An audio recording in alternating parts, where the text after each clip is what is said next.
Next problem from units and dimensions. Given f is equal to a t power minus 1 plus b t square, where f denotes force and t denotes time, then the dimensions of a and b are respectively.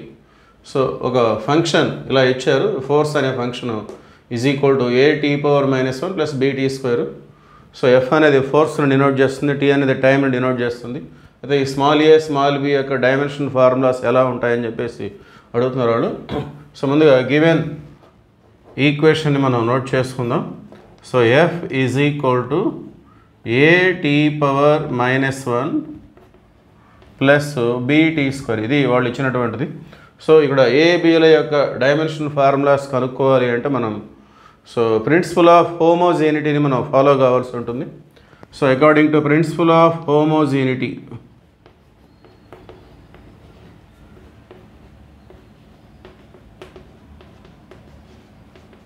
according to principle of homogeneity,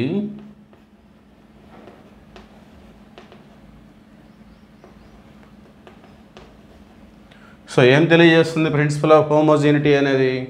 ఇట్లా AB అనే terms వాటి యొక్క physical quantities యొక్క పైన dimensional formulas కనుక్కోవాలి అనుకున్నప్పుడు so ప్రతి టర్మ్ని మనం ఈ లెఫ్ట్ సైడ్ ఉన్నటువంటి ఫోర్స్ యొక్క డైమెన్షనల్ ఫార్ములా తోటి మనం ఈక్వల్ చేసుకోవాల్సి ఉంటుంది. సో అంటే ఈ విధంగా ఉంటుంది. So dimensional formula of force is equal to dimensional formula of ఏటీ పవర్ మైనస్ 1. ఇట్లా ప్రతి టర్మ్ని రైట్ సైడ్ ఉన్నటువంటి ప్రతి టర్మ్ని ఫోర్స్ యొక్క డైమెన్షనల్ ఫార్ములాతో ఈక్వల్ చేసుకుంటే మనకి ఏబిలకు సంబంధించినటువంటి డైమెన్షనల్ ఫార్ములాస్ వచ్చేస్తాయి. సో ఫోర్స్ అంటే అర్థం ఏంటి? F is equal to MA. దాని డైమెన్షనల్ ఫార్ములా మనకి గుర్తు లేకపోతే దాని యొక్క జనరల్ ఫార్ములా తీసుకొని మనం డైమెన్షన్ ఫార్ములా కనుక్కోవచ్చు. సో ఎం అంటే ఏంటి? మాస్ అంటే capital M dimension formula. A అంటే యాక్సలరేషన్, యాక్సలరేషన్ అంటే అర్థం ఏంటి? L by T square. Okay, so దాన్ని మనం ఎల్ బై టీ స్క్వేర్ కదా. సో పైకి వచ్చేస్తే so M power 1 L power 1 T power minus 2, అది ఫోర్స్ యొక్క డైమెన్షన్ ఫార్ములా అది. So M power 1 L power 1 T power minus 2. So ఇక్కడ ఈ ఏ అనే దాన్ని మనం సపరేట్ చేసుకుందాం. Dimension formula of A, we need this. So ఇంకా టీ అంటే స్మాల్ టీ అంటే టైం అని చెప్పారు కదా. సో దాని యొక్క dimension formula capital T. So మనకు అది -1గా ఉంది పవర్. సో ఇది టీ పవర్ -1 లెఫ్ట్ సైడ్ వస్తే ఏమవుతుంది? టీ పవర్ +1 అవుతుంది. అంటే ఈ విధంగా ఉంటుంది. M power 1 L power 1 T power -2, T power -1 అనేది లెఫ్ట్ సైడ్ వస్తే టీ పవర్ +1.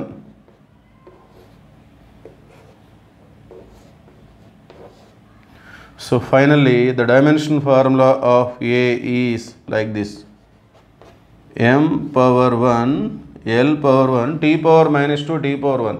బేసిస్ ఈక్వల్ ఇంటూలో ఉంటే పవర్స్ యాడ్ చేసుకుంటాం. -2 + 1 అంటే -1.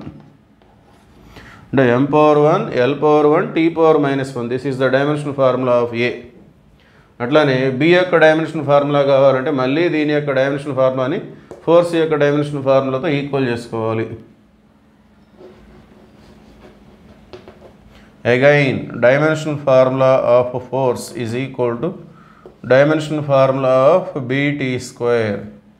So this is principle of homogeneity. So dimensional formula of force అంటే M power 1 L power 1 T power -2 is equal to dimensional formula of B. So T square అంటే మనం ఏం రాస్తాం? Capital T square. ఆ T square అనేది left side వస్తే ఏమవుతుంది?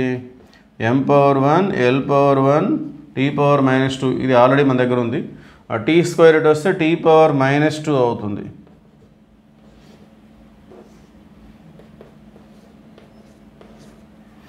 So finally the dimension formula of B is m power 1 L power 1 t power -2 t power -2. bases equal into లో అంటే పవర్స్ యాడ్ చేసుకుంటాం. -2 -2 -4. So m power 1 L power 1 t power -4.